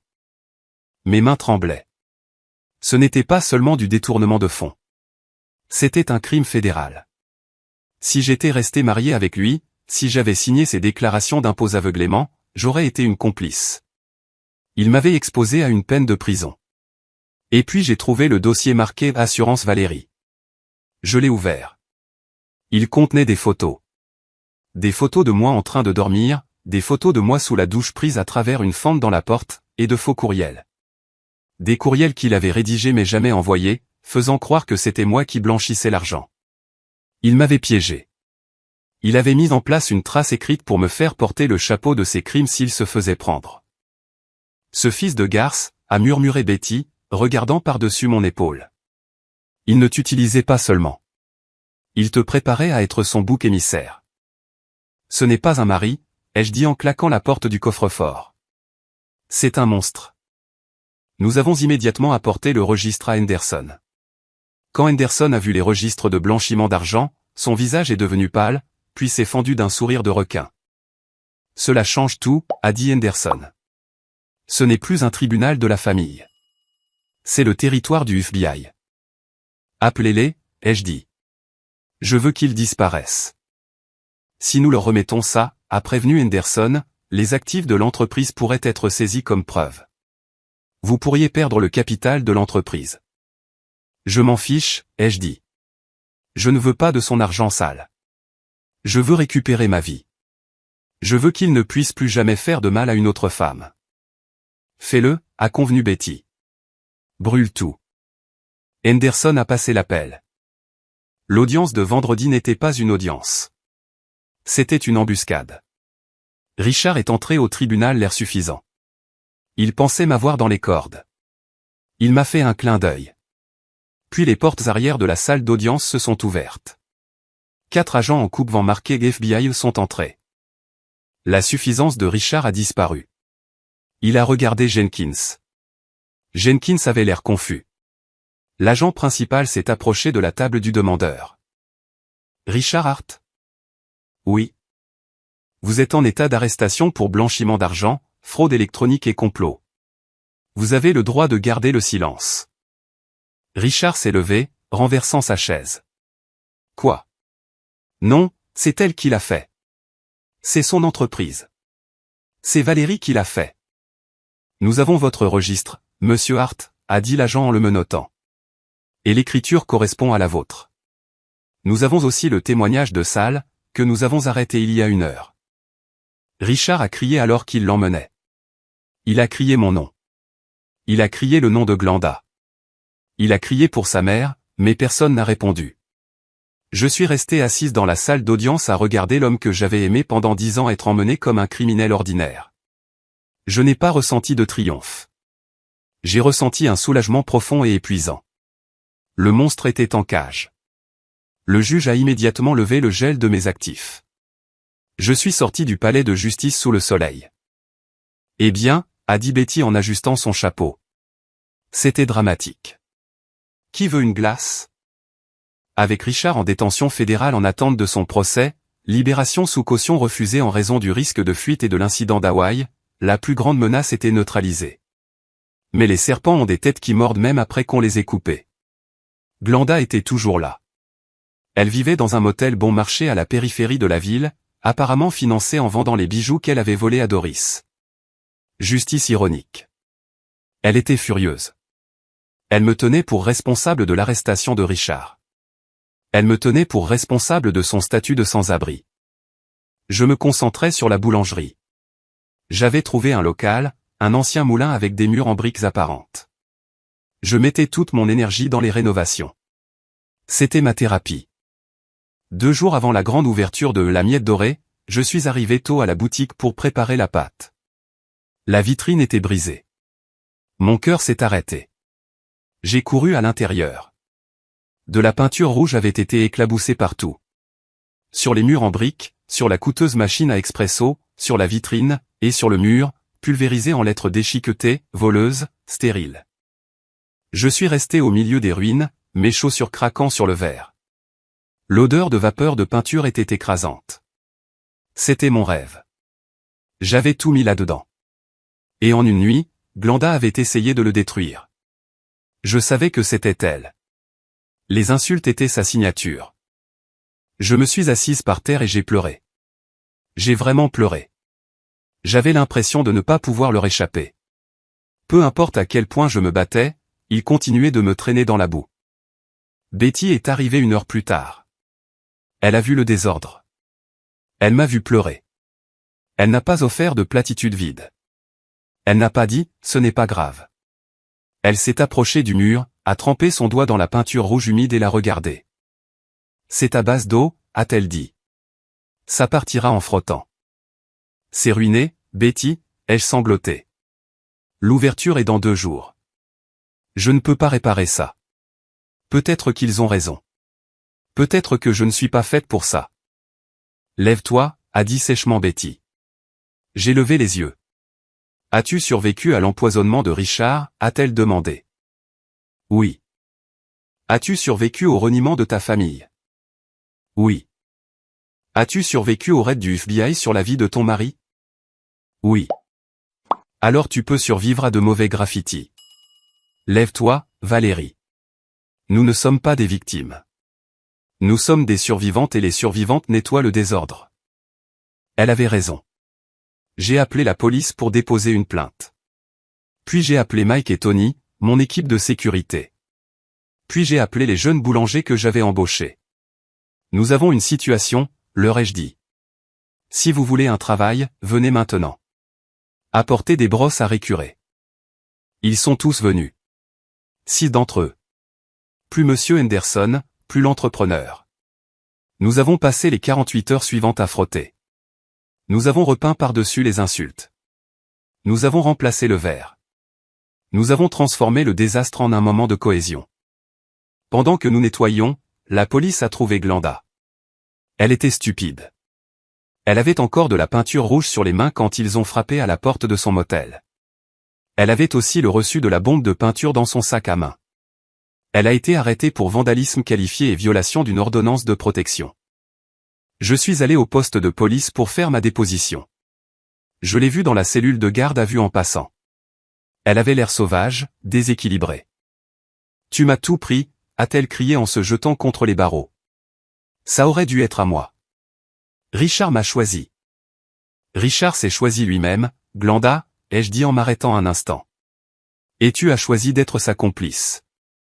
Tu n'as pas perdu à cause de moi. Tu as perdu parce que tu es une mauvaise personne. Je suis parti. Je n'ai pas regardé en arrière. La grande ouverture a eu lieu comme prévu. C'était bondé. L'histoire de la boulangerie vandalisée avait fait les nouvelles locales grâce à une fuite organisée par Betty, et la communauté s'est mobilisée en masse pour me soutenir.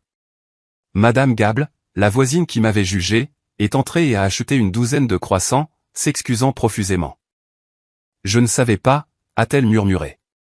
Glenda a des problèmes. Profitez des croissants, Madame Gable, ai-je dit gracieusement. Le succès est la meilleure des vengeances. Je me tenais derrière le comptoir, couverte de farine, épuisée mais exaltée. J'ai regardé la file de gens. J'ai regardé Betty tenant sa cour à une table d'angle. J'avais bâti cela sur les cendres de mon mariage, sur les éclats de ma vitre brisée. J'avais bâti quelque chose de beau. La vie a une drôle de façon de vous surprendre quand vous cessez de la forcer. Pendant 1 an, j'ai été une nonne. Je travaillais. Je dormais. Je prenais soin de Betty. Les hommes ne m'intéressaient pas. Richard avait détruit ma confiance en tout le genre masculin. Mais ensuite est arrivé Marc. Marc était le fournisseur de café pour la boulangerie. C'était un homme grand et calme, avec des rides du sourire autour des yeux et des mains rugueuses à force de travailler avec les torréfacteurs. Il n'était pas tape à accent grave-l'œil comme Richard. Il conduisait un pick-up. Il portait des chemises en flanelle. Pendant des mois, nos conversations étaient strictement professionnelles. Facture, mélange de grains, heure de livraison. Mais un mardi pluvieux, il semble toujours pleuvoir les mardis dans ma vie, il est resté après la livraison. Vous avez l'air fatigué, Valérie, a-t-il dit. Je vais bien, ai-je répondu par réflexe. Juste l'inventaire. Asseyez-vous, a-t-il dit. Laissez-moi vous préparer un café pour une fois. J'ai hésité, mais ses yeux étaient gentils. Pas calculateur, juste gentil. Je me suis assise. Il m'a préparé un café filtre. Il s'est assis en face de moi. J'ai entendu ce qui s'est passé, a-t-il dit. Avec l'ex. La ville parle. Je parie que oui, ai-je soupiré. Pour ce que ça vaut, a dit Marc en regardant sa tasse. Je pense que vous êtes incroyable d'avoir traversé ça et de construire cet endroit. Il faut de l'acier.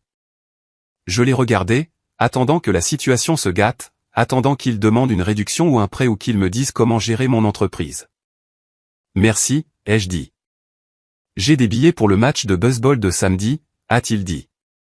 Je sais que vous êtes occupé, mais si vous voulez crier sur un arbitre au lieu d'un four pendant quelques heures, ça me plairait. J'ai failli dire non. La peur était là. Et s'il était un autre Richard? Puis j'ai entendu la voix de Betty dans ma tête. L'ancienne Valérie est morte. J'aime le baseball, ai-je dit. Nous y sommes allés. C'était simple. Nous avons mangé des hot dogs. Nous avons applaudi. Il n'a pas regardé son téléphone une seule fois. Il n'a pas flirté avec la serveuse. Il m'a écouté parler de la fermentation de la levure pendant 20 minutes et a même posé des questions. C'était lent. Je ne l'ai pas laissé entrer chez moi pendant 6 mois. Je ne l'ai pas présenté à Betty avant 8 mois. Quand il a finalement rencontré Betty, j'étais terrifié. Betty était la gardienne. Marc lui a apporté des fleurs. Pas des roses rouges, mais des tournesols, parce que vous semblez être quelqu'un qui aime le soleil, a-t-il dit. Betty l'a interrogé. Quelles sont vos intentions? Avez-vous des dettes? Jouez-vous au jeu d'argent? Marc a ri. Mon intention est de convaincre Valérie de prendre un jour de congé. Je n'ai aucune dette, et je ne joue pas, à moins que manger des sushis de station-service ne compte. Betty m'a regardé et a hoché la tête. Il fera l'affaire. Ce n'était pas une romance éclair. C'était une combustion lente. C'était le baume guérisseur dont j'avais besoin. Marc m'a appris que l'amour ne consiste pas en de grands gestes ou en voyage de cohésion d'équipe à Hawaï. Il s'agit d'être présent. Il s'agit d'être en sécurité. Une nuit, allongé dans ses bras, je lui ai parlé de l'infertilité. La chose que Richard et Glenda avaient utilisée pour me détruire. Je ne peux pas te donner d'enfant, ai-je murmuré, attendant qu'il se retire. Marc m'a embrassé le front. Valérie, je ne veux pas d'enfant. Je te veux toi. Nous pouvons avoir des chiens. Nous pouvons avoir une boulangerie. C'est suffisant. J'ai pleuré. Pour la première fois depuis des années, j'ai pleuré des larmes de joie. Pendant que ma vie s'élevait, celle de Richard s'effondrait. Le procès fédéral a été rapide. L'épreuve était accablante. Il a plaidé coupable pour éviter une peine de 20 ans. Il a écopé de 5 ans de prison fédérale plus une restitution. Il a tout perdu. Le bateau qu'il aimait, saisi. La BMW, saisie. Sa collection de montres vintage vendues aux enchères pour rembourser le fisc. Mais la vraie punition n'était pas la prison. C'était l'insignifiance. Je suis allé à sa condamnation. J'avais besoin de le voir. Je me suis assise au dernier rang. Richard se tenait devant le juge en combinaison orange. Il avait l'air petit. Il avait perdu du poids. Ses cheveux grisonnaient. Il a regardé par-dessus son épaule et m'a vu. Ses yeux se sont illuminés un instant. De l'espoir. Pensait-il que j'étais là pour le sauver? Je l'ai juste regardé, sans expression. Monsieur Hart, a dit le juge, votre cupidité était sans limite. Vous avez exploité votre grand-mère, fraudé le gouvernement et trahi votre femme. Vous êtes un danger pour la société, non pas parce que vous êtes violent, mais parce que vous n'avez aucune boussole morale. 5 ans. Alors qu'il l'emmenait, il a crié, Valérie, je suis désolé. Attends-moi. Je peux changer. Je me suis levé et je suis sorti. Je n'ai pas attendu. Glenda a conclu un accord pour le vandalisme. Elle a obtenu une probation et des travaux d'intérêt général. Elle a dû ramasser les déchets sur le bord de l'autoroute. Un jour, en allant à la boulangerie, j'ai vu une équipe en gilet orange nettoyer le bord de la route. J'ai ralenti. Il y avait Glenda. Ses cheveux blonds étaient emmêlés sous une casquette. Elle piquait les déchets avec un bâton, l'air misérable. Elle a vu ma voiture, mon nouveau VUS. Elle m'a vu. Elle m'a fait un doigt d'honneur. J'ai ri. J'ai monté la radio et j'ai continué ma route. Ils étaient dans mon rétroviseur maintenant. Les objets dans le miroir sont plus proches qu'ils n'y paraissent. Non. Dans ce cas, ils s'estompaient rapidement dans le lointain. 3 ans ont passé, 3 années glorieuses et paisibles. Betty a vécu jusqu'à 89 ans. Elle est restée vive d'esprit jusqu'à la fin. Mais le temps est le seul ennemi que l'on ne peut pas poursuivre en justice. Son cœur a commencé à faiblir. Nous l'avons ramenée à la maison. J'ai installé un lit d'hôpital dans le salon pour qu'elle puisse regarder le jardin. Marc et moi nous relayions pour rester avec elle. C'était un mardi soir. La pluie tombait doucement contre la fenêtre. Une pluie douce, pas une tempête. Valérie, a murmuré Betty. Sa voix était fine comme du papier. Je suis là, grand-mère. Avons-nous gagné, a-t-elle demandé. Nous avons gagné, ai-je dit en lui tenant la main. Nous avons tout gagné. Bien, a-t-elle souri. Ne les laisse pas revenir. Pas même pour l'enterrement. Je ne le ferai pas. Tu es le meilleur investissement que j'ai jamais fait, a-t-elle dit. Ses yeux se sont tournés vers la fenêtre. Dis à ton grand-père que j'ai bien tenu les comptes. Elle a fermé les yeux, et elle est partie. Le deuil était différent cette fois. Ce n'était pas le deuil déchiqueté et paniqué de la trahison. C'était un deuil lourd et noble. Le deuil de la perte d'un général qui vous a mené à la victoire. Les funérailles étaient privées. Juste moi, Mark, Henderson et quelques amis proches. Mais bien sûr, ils ont essayé. Mes parents se sont présentés aux portes du cimetière. Ils avaient l'air vieux. Mon père utilisait un déambulateur. Maman avait l'air frêle. Ils ont essayé de forcer le passage devant le gardien de sécurité que j'avais engagé. Nous sommes de la famille, a crié maman. Nous avons le droit de dire au revoir. Je me suis approché de la porte. Je portais du noir, mais je me tenais droite. Vous avez dit au revoir il y a des années, ai-je dit. Quand vous avez choisi Glenda plutôt que la sécurité de Betty. Quand vous avez choisi l'argent de Richard plutôt que ma dignité. Valérie, s'il te plaît, a sifflé papa. Nous sommes fauchés. Glenda a volé notre retraite. Nous avons besoin d'aide. Betty aurait voulu que nous soyons ensemble. Betty vous détestait, ai-je dit sans détour. Elle vous appelait des vautours, et son testament est très spécifique. Toute personne nommée Hart qui n'est pas Valérie est explicitement déshéritée. Si vous le contestez, les frais de justice vous ruineront davantage. Fille sans cœur, a crié maman, revenant à sa vraie nature.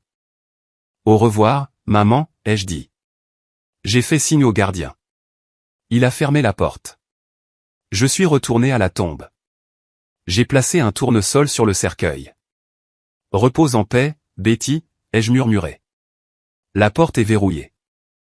Alors, me voilà. J'écris ceci depuis le balcon d'une maison de plage en Floride. Ma propre maison de plage, pas une location. Marqué dans la cuisine en train de préparer du café. Je peux sentir les brioches à la cannelle cuire dans le four. J'ai 49 ans. J'ai une entreprise florissante. J'ai un partenaire qui m'aime. J'ai un compte en banque qui n'appartient qu'à moi. Je repense à cette nuit sous la tempête, la maison vide, le mot. Profite bien de tes corvées.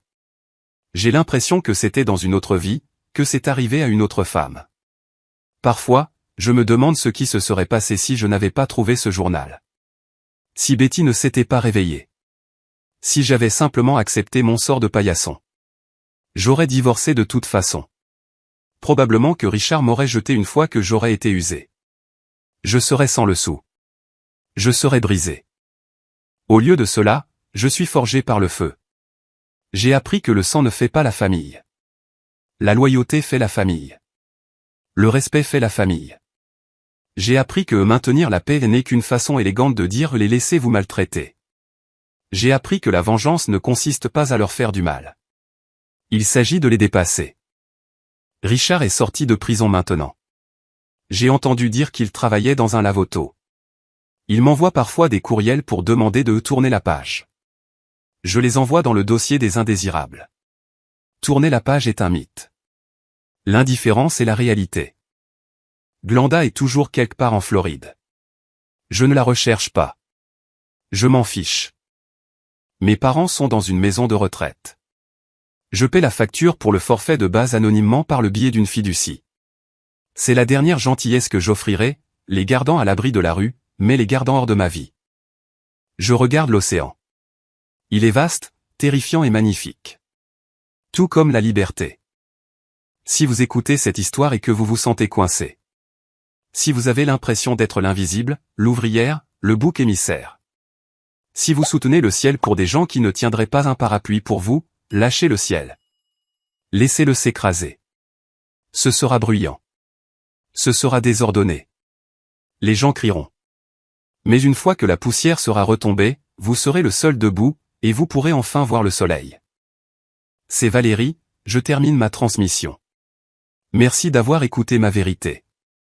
Et ainsi, le parcours de Valérie nous rappelle une vérité puissante. La résilience ne naît pas de la facilité, mais des épreuves qui testent le cœur même de ce que nous sommes. Son histoire est un témoignage de la force que nous portons tous en nous, même lorsque la vie essaie de nous briser. Elle montre que l'estime de soi n'est pas déterminée par les personnes qui nous sous-évaluent, mais par le courage que nous trouvons pour nous éloigner d'elle. La vraie liberté commence au moment où nous cessons de chercher la validation de ceux qui ne font que prendre et où nous commençons à construire une vie qui honore notre propre valeur. Ce récit est aussi un rappel que les limites ne sont pas des murs. Ce sont des ponts vers une existence plus saine et plus épanouissante. La décision de Valérie de rester ferme n'était pas un acte de cruauté, mais un acte de respect de soi, une leçon pour quiconque se sent piégé dans des relations toxiques.